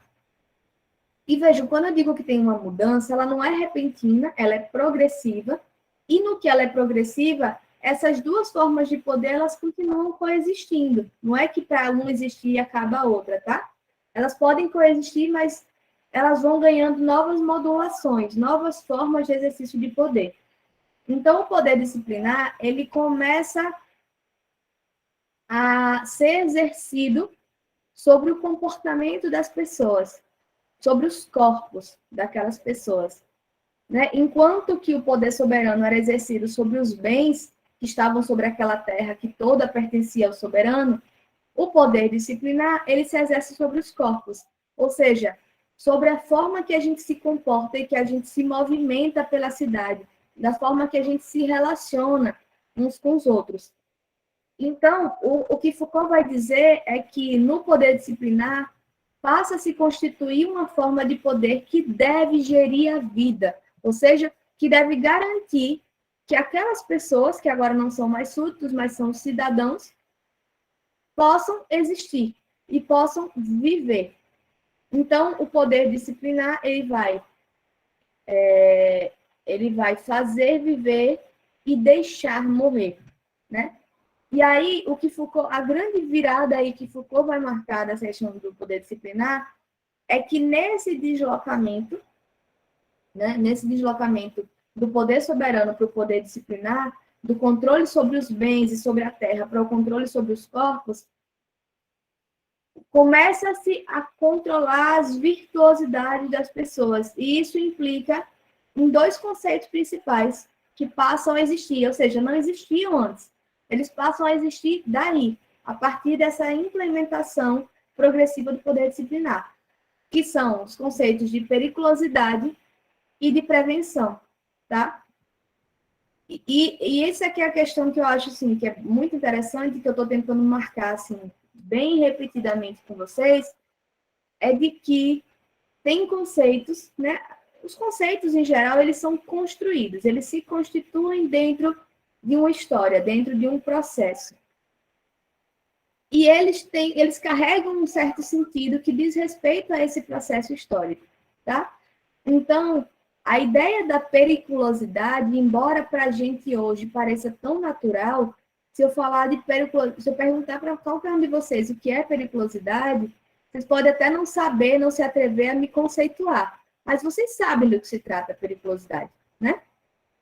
Que é algo relativo a perigo, a uma existência de um perigo, né? Existe periculosidade, existe um risco, uma ameaça de perigo. E percebam que a lógica da ameaça diz respeito justamente a essa noção de prevenção. Se existe uma ameaça de perigo, eu preciso me prevenir contra ele, tá? Então, o controle, ele se dá de forma invisível e de forma contínua, como essa forma de prevenção. E como é que eu previno o perigo? Impondo de forma muito criteriosa esse controle sobre cada um dos corpos, de forma que eles se comportem da maneira esperada. Tá, professora? Tá ficando confuso. Deixa eu explicar melhor. Vamos lá. Uma das grandes descobertas, se a gente puder dizer assim, que Foucault faz, né, das grandes apresentações do que ele vai compreender e vai explicar para a gente, é de que no processo de instauração desse poder disciplinar, né, nessas mudanças das formas de dominação da soberania para esse novo Estado, né, Estado-nação, o que começa a aparecer são certas estruturas de trabalhos com os corpos. Por exemplo, o que ele vai notar é que a estrutura física, naquela época, tá? Lá no século XIX, das escolas, dos hospícios, dos presídios, era tudo igual. Eram sempre dos conventos também, né? Então, várias estruturas eram iguais, que eram átrios bem abertos no meio, enquanto que em volta tinham as salas ou as celas, né? Dependendo do que a gente está falando, os leitos, se forem hospitais, as celas, se forem presídios, as salas, se forem escolas. Mas do formato é o mesmo. E no meio, geralmente, tem uma torre. E nessa torre fica uma pessoa ou não fica, mas supõe-se que fica, porque a gente não consegue ver ela e ela consegue ver a gente, né? Ver quem está aqui. Justamente para dar essa sensação de controle, de que tem alguém olhando, né? Então, por exemplo, na escola passa-se a existir essa figura do bedel, que em muitas escolas até hoje existe, que é justamente essa figurinha que aparece do nada, que brota e diz assim, você está fazendo uma coisa errada, eu vou te levar para a sala do diretor ou do coordenador, né? Então, percebam que tem um certo modo de funcionamento que começa a perfurar, a entrar, a se entranhar no funcionamento, nos relacionamentos e no funcionamento daqueles corpos, de uma forma de exercer controle sobre a forma que cada corpo funcionava. Outra coisa que Foucault vai destacar, quando ele vai estudar essas instituições todas, né, que, embora tivessem propósitos completamente diferentes, mas tinham um funcionamento igual, era que todas elas funcionavam pelo meio da disciplina. Não à toa, ele vai chamar de poder disciplinar. Que era o quê? Tem hora para acordar, tem hora para escovar dente, tem hora para tomar café da manhã, tem hora para ler, tem hora para brincar, né? Se quando é escola, no caso, ou para tomar banho de sol, se for um presídio, ou para ficar no pátio, se for um hospício ou um hospital. Enfim, tem hora para tudo, é tudo cronometrado. Porque aí os corpos eles vão se acostumando com esse funcionamento, tá? E aí, para a gente que está aqui pensando em termos de aprendizagem, e na nossa sociedade a aprendizagem passa necessariamente pelas escolas, é muito interessante a gente pensar sobre isso, né? De como é que esse formato das escolas vai empreender um certo funcionamento, uma certa função educacional que a gente traz até hoje. Vejam, a gente agora está aqui no online. Mas no presencial, qual é a estrutura da sala de aula? Eu fico na frente, né, num birô, enfim. Antigamente, inclusive, tinha até um degrauzinho para o professor ficar no lugar mais alto, ou um púlpito, para dar a ele esse lugar de tipo, eu estou aqui para ver todo mundo e para ser visto por vocês, e a atenção tem que estar sobre mim. Enquanto os alunos estão enfileiradinhos nas cadeiras, de forma que eles não possam se comunicar entre si e que o professor tenha uma visão geral do todo, consiga ver quem está olhando, quem não está olhando. E, gente, eu sinto falta disso, viu? Pode ser minha necessidade de controle disciplinar de vocês, mas eu sinto uma falta gigante justamente de poder ver todos vocês.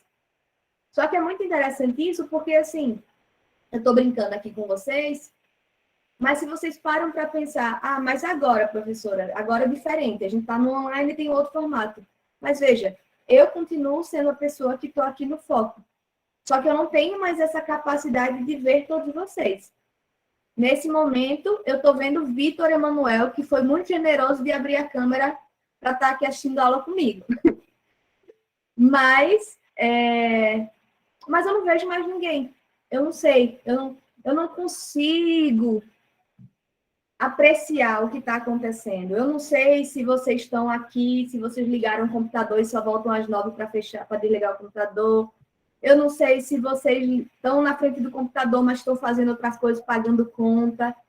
Eu não sei se vocês estão com fone de ouvido limpando a casa. Eu não sei. Mas veja, se a gente for pensar bem, isso não deveria importar, no sentido, pelo menos, de se vocês estão aqui ou não, porque a gente está aqui falando de uma instituição de ensino superior que vocês estão aqui para sua formação. Se vocês avaliarem que isso é importante para a formação de vocês, vocês vão estar aqui. Ou, entendendo que isso aqui é uma disciplina de psicologia da aprendizagem, a gente sabe que existem várias formas de aprender. Então, tem gente que aprende melhor lendo, tem gente que aprende melhor ouvindo, tem gente que aprende melhor, sei lá, fazendo as duas coisas, né?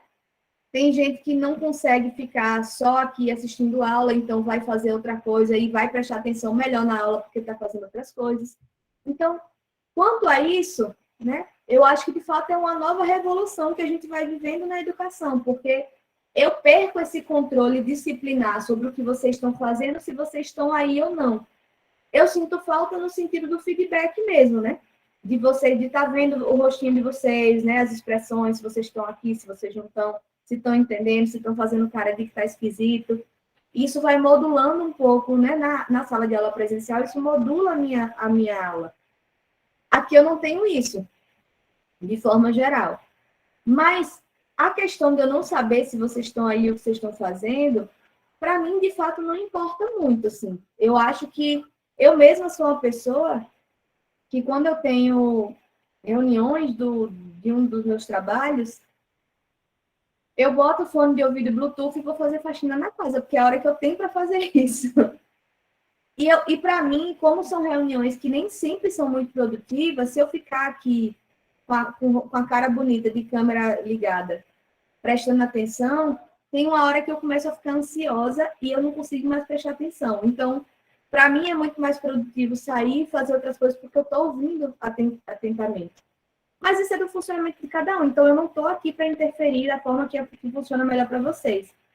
Só que o que eu estou trazendo, né, tentando articular aqui a nossa realidade atual com a discussão do texto, é justamente de que, assim, o poder disciplinar, né, a gente pensar a educação dentro dessa perspectiva Foucaultiana, é pensar justamente que tipo de expectativa que a gente tem nesse lugar da educação. É assim, qual é a minha função enquanto professora, que está ali olhando para vocês numa sala de aula organizadinha, né? E, claro, quando a gente vai pensar em termos de UFES, em termos de nível superior, sempre eu dei aula, pedia para o pessoal fazer roda, ou então eu não tenho muita essa implicância da fileirinha. Mas, de qualquer modo, tem aí uma questão, né, de um certo formato que vai produzir um modo de se organizar, um modo de compreender e de se relacionar dentro disso. E isso tem tudo a ver com a aprendizagem, gente. Né? Se a gente for pensar em termos de escola, né, a instituição escola, ela tem aí uma função muito própria, ela tem aí uma função que é muito, que se constitui desse lugar do poder disciplinar, né? Que é justamente a ideia de que, assim, olha, isso aqui é um espaço de socialização e um espaço de formação intelectual. E quando eu digo que a escola é um espaço de socialização e de formação intelectual, eu estou falando não só do agora, mas eu estou falando de uma expectativa de futuro. É o seguinte, o que é que eu quero desenvolver nessas crianças? E aí eu não estou falando de vocês, obviamente, que já são adultos, tá?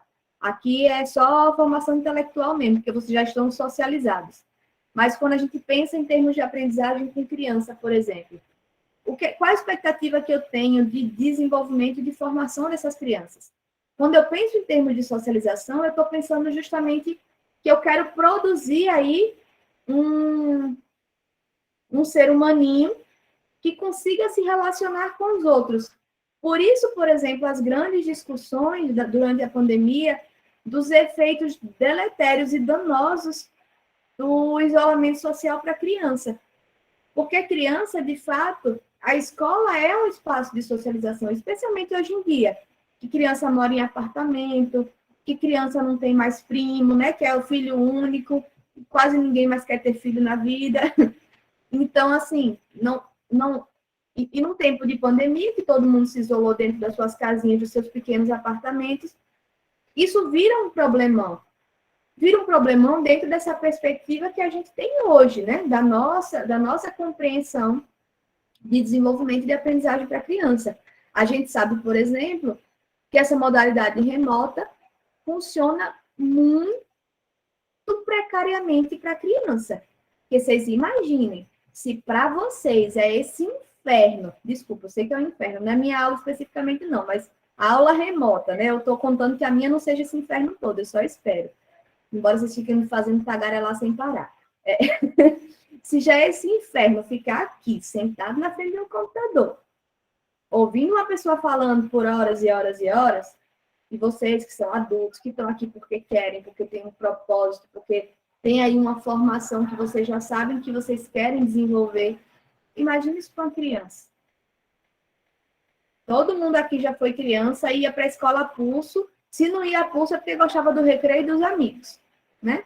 Mas a parte da sala de aula, de ficar ali sentadinho, comportado, era uma parte mais dura, mais difícil, justamente porque para a criança aquilo ainda não faz muito sentido, ela está indo ali porque os pais mandaram, né? E porque o Estado manda também, porque se vocês sabem que se os pais não mandam o filho para a escola, isso se constitui em abandono intelectual, né? O pai pode ser punido por isso. Então, assim, faz parte dessa formação, né, dessa estrutura que a gente vive, estrutura societária que a gente tem hoje, que a criança precisa ir para a escola. Então, para a criança estar ali, tem outras funções, tem outras vantagens, né? E a coisa do online, para a criança é um inferno, é um saco. Porque ela está ali, não pode brincar com os coleguinhas, tem que ficar sentadinha na frente de um computador que cansa pra caramba, né? Enfim. Então, inclusive, a gente pode até ir por aí também na nossa discussão da nossa disciplina. A gente pode passar um pouco mais rápido pelos clássicos para a gente ter essa noção, mas eu acho que talvez seja uma boa a gente focar nossa discussão justamente nessa discussão mais moderna e talvez até bem contemporânea da pandemia, né? Dos efeitos disso para a educação e para a aprendizagem das crianças. Mas, enfim, eu cheguei até aqui. Peraí, deixa eu lembrar onde é que eu estava, viu? Por onde é que eu fui para chegar até aqui? Eu falava da periculosidade da prevenção, né? Que nessa lógica do poder disciplinar, esse poder que se exerce, ele é muito mais sutil. E ele se exerce justamente no sentido de pensar o que é que eu quero produzir aqui, né? Então, a periculosidade diz respeito à ameaça de um perigo. Então, eu preciso prevenir essa ameaça. E para eu prevenir, eu preciso desenvolver seres corretos, seres morais, seres éticos, né? E a escola acaba ganhando essa função.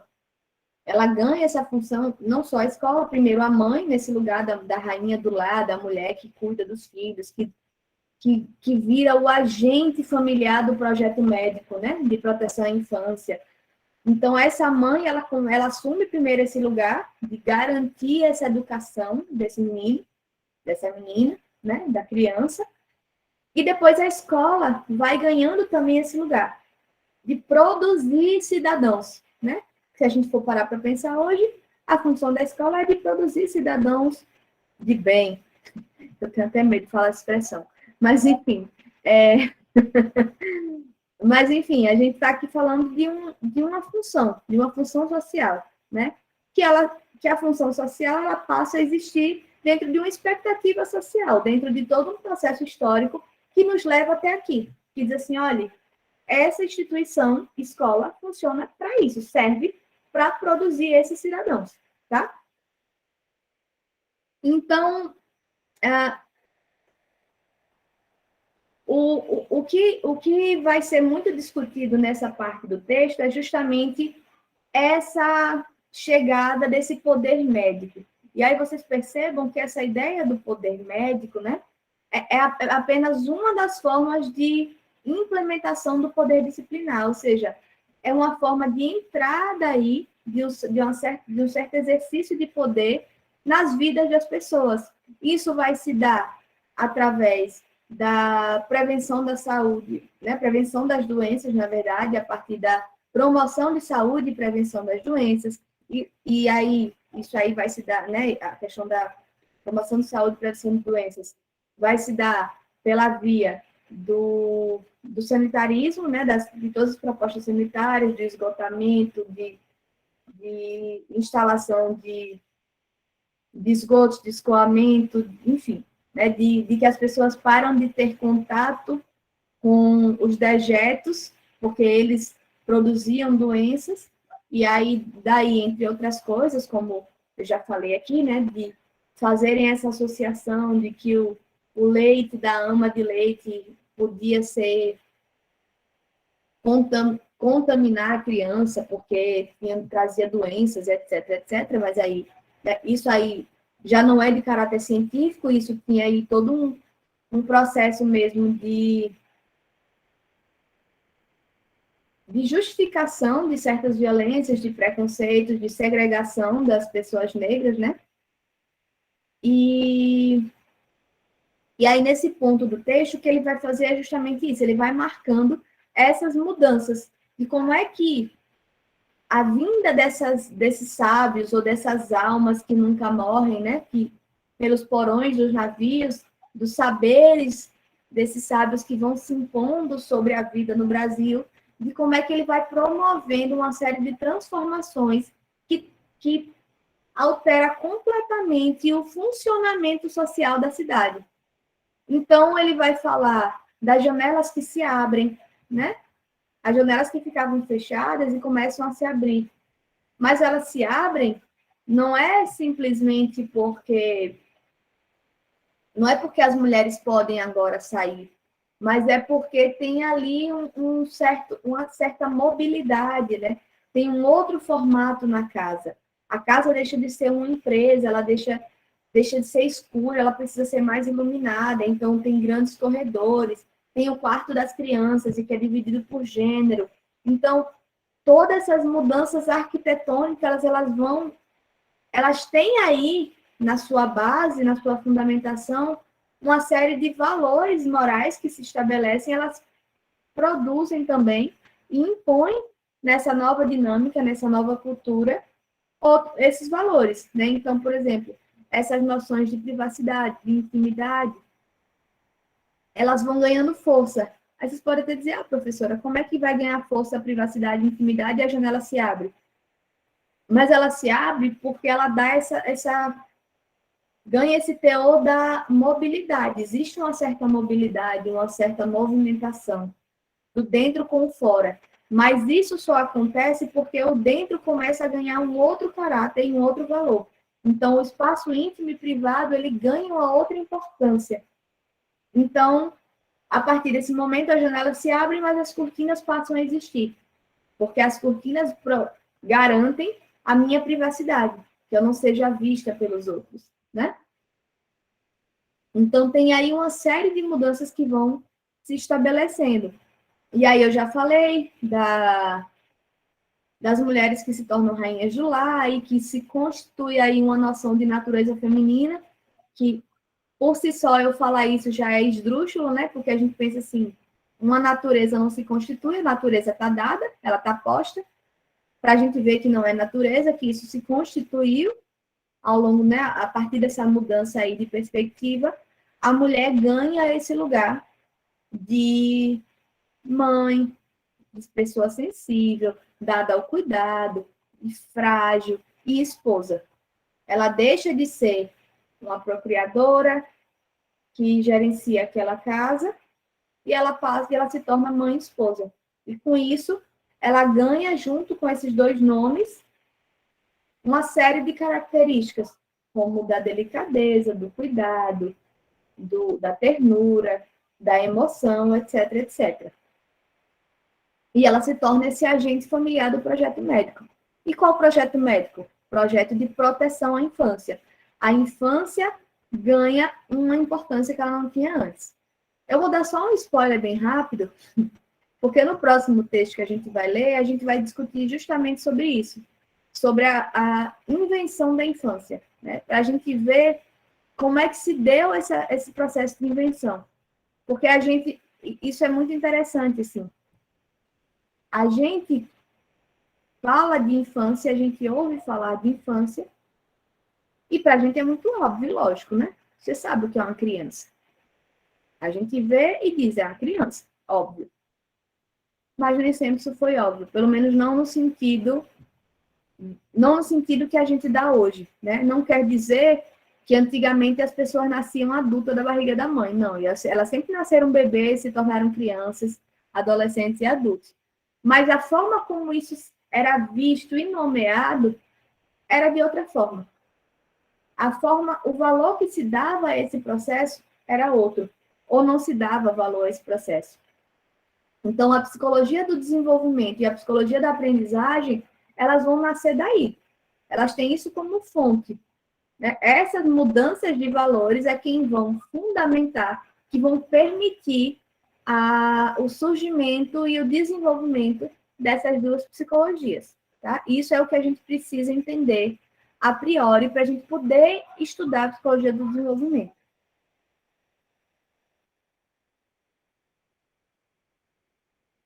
Então, quando eu digo que a mulher se torna um agente familiar do projeto médico, isso significa dizer que a medicina vai começar a dizer para ela e por ela como é que ela deve viver, como é que ela deve fazer. E, gente, mais uma vez, não estou aqui negando o poder e a importância da ciência, mas vamos parar para pensar o tanto de livro que a gente tem hoje ensinando mãe como ser mãe, ensinando como educar seus filhos da melhor forma, como fazer... Porque, veja, uma coisa é a gente vai estudando, inclusive nós que estudamos psicologia do desenvolvimento e da aprendizagem, vamos produzindo pesquisas para entender como é que se dá esse processo de desenvolvimento, como é que se dá a aprendizagem, e a partir do momento que eu entendo como se dá esse processo, eu consigo promover perspectivas que ajudem a melhorar esse processo. E aí tudo bem. Mas o que eu estou falando é que a gente tem uma enormidade, uma multiplicidade infinita de textos que são prescritivos, essa é a palavra que eu quero. Eles acabam prescrevendo formas de viver, né? Formas de funcionar. Se tem alguma coisa mais representativa do poder disciplinar, no sentido dessa imposição sutil desse poder e desse saber, um saber médico e científico, eu desconheço, tá? Então, é disso que eu estou falando, assim, não é que a ciência, não é que eu esteja condenando a ciência e o trabalho que se faz, muito pelo contrário, acho que é profundamente importante que a gente consiga desenvolver esses saberes. E esses saberes, eles vão se constituindo ao longo das mudanças culturais e vão produzindo também novas mudanças, ia dizer novas inovações, coisa mais redundante, né? Mas é isso também. Então, por exemplo, se a gente pensa agora, né? Chegou a pandemia, de repente, todo mundo estava online. Existem vários estudos pensando sobre formas de aprendizagem que funcionam mais nesse caráter remoto. Essa aula que eu estou dando hoje, que eu estou falando sem parar, certamente não é a melhor estratégia, tá? Justamente porque é cansativo para vocês prestarem atenção, e eu não sei quantas aulas vocês já tiveram hoje, inclusive online. Então, isso acaba sendo bem complicado para vocês de estar aqui comigo o tempo todo me ouvindo. Então, é importante para a gente entender como é que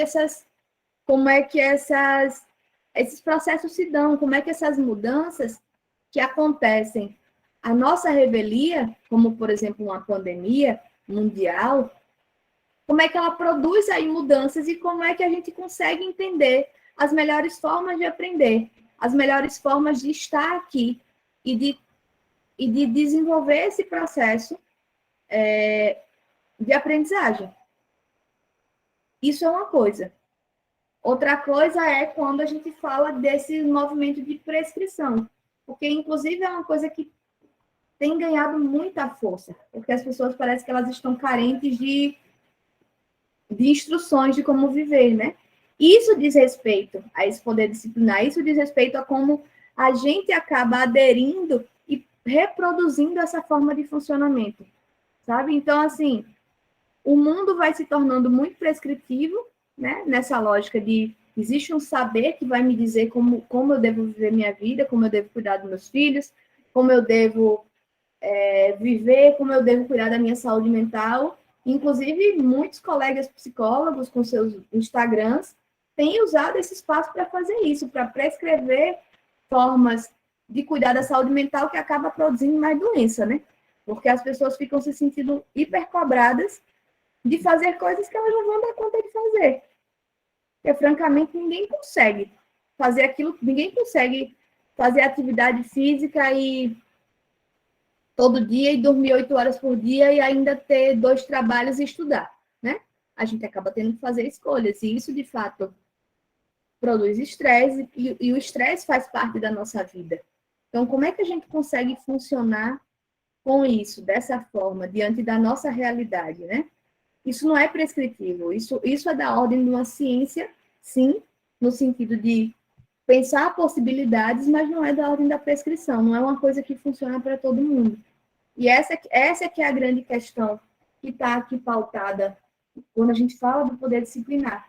Tem um certo nível de prescrição, que é aquilo que o autor vai dizer na nota de rodapé, sobre esse lugar que a mulher acaba ocupando. A mulher branca, né? Que ela se torna mãe. E no que ela se torna mãe e esposa, eles começam a prescrever para ela como é que ela deve viver a vida dela. Como é que ela deve cuidar do filho, como é que ela deve cuidar do marido, como é que ela deve viver, como é que ela deve fazer, né? Isso diz respeito a esse poder disciplinar, tá? E aí, só para terminar esse ponto que eu estou trazendo, e aí eu já encerro a aula, porque já estamos bem avançados, em contrapartida, no texto vai ficar bem marcada essa questão, a partir da própria fala de Moane, de como a mulher negra não entra nesse lugar. Esse debate da maternidade, ali, naquele momento, em 1800 e tanto, não é um debate que cabe à mulher negra. Ela não tem nada a ver com aquilo, né? Porque a mulher negra, ela nem direito a ser mãe, ela tem. Então, por que vai se falar de maternidade com ela? E se a gente for ver, e nesse documentário que eu vou mandar para vocês agora, isso fica também marcado ali, não explicitamente, mas acho que a gente consegue fazer essa reflexão, é de que talvez até hoje essa mulher negra, pelo menos a mulher negra periférica, né, que precisa cuidar dos filhos das outras mulheres brancas e deixar os filhos sendo criados pela rua, acaba entrando um pouco nesse movimento. Assim, que maternidade é essa, né? A lógica da maternagem existe, mas ela acaba exercendo isso com os filhos dos outros, né? Porque os dela acabam não tendo esse direito. Então, essa discussão não chegava para a mulher negra. E aí, Moane, ela diz assim, ela não se vê nesse lugar de mãe, tanto pelo fato de que ela não teve o direito de ter nenhum filho, de criar nenhum filho, quanto pelo fato de que, enfim, de que esse debate não era para ela. Esse debate era para as mulheres brancas, né? E aí, tem uma história que eu acho que eu gosto de contar, mas que eu acho ela bem pesada e bem sofrida, assim, que eu, trabalhando com acolhimento institucional, né, com crianças em abrigo, eu conheci uma senhora que era mãe, na verdade, minto, ela não era mãe, tá? Ela já tinha parido 9 crianças, mas nunca deixaram ela criar nenhum deles, porque ela vivia em situação de rua. Então, no que ela dava entrada na maternidade para parir, a maternidade já acionava o conselho tutelar tirava o bebê e levava para o abrigo. Então, ela tinha um sonho de ser mãe, ela nunca foi dado o direito de ser mãe. Porque ela não entra nessa convenção, nessa estrutura básica do que é que uma mulher e uma mãe pode ser. E veja, gente, Eu não estou aqui querendo idealizar um certo lugar e dizer que deviam ter deixado esse bebê com ela e ela criar do jeito que ela quiser. A gente sabe que dentro dos valores que a gente funciona hoje, é muito difícil conceber a ideia de uma pessoa que está em situação de rua, que não tem um mínimo de abrigo, uma garantia de alimentação, né, de segurança alimentar, para ela criar um bebê. É muito difícil para a gente entender isso. Mas será que, ao invés de impedir essa mulher de realizar o sonho dela de ser mãe, será que não tinha outra coisa para ser feita por ela, né? E veja, quando eu digo isso, eu não estou me eximindo da minha responsabilidade, não, tá? Tem aí todo um funcionamento um pouco problemático mesmo, né? Das políticas públicas e das redes de atenção, que mesmo a gente que está lá dentro, quando a gente consegue ter essa leitura e fazer um esforço para isso funcionar, é como se a engrenagem não funcionasse. Então, e veja, isso tem uma força histórica. Essa mulher é uma descendente de Muane, da Muane que nunca pode ter um filho, que paria só para dar leite para os outros, sabe? E é disso que eu estou falando, assim, a gente tem que entender como é que a história nos constitui, como é que a história permite que certos saberes se desenvolvam e como é que a história produz também outros saberes, tá? E aí a psicologia da aprendizagem, ela entra nisso. Em que contexto, em que momento, em que configuração social que a psicologia da aprendizagem começa a poder existir? Onde é que ela ganha suas possibilidades de existência? Numa configuração social em que a educação das crianças é valorizada, ou seja, é preciso que exista a criança enquanto esse ser importante, prioritário, é preciso que a educação dele seja importante para que ele se torne um adulto produtivo, um adulto bem desenvolvido, um adulto educado, sei lá, e é preciso que exista uma instituição para isso, né?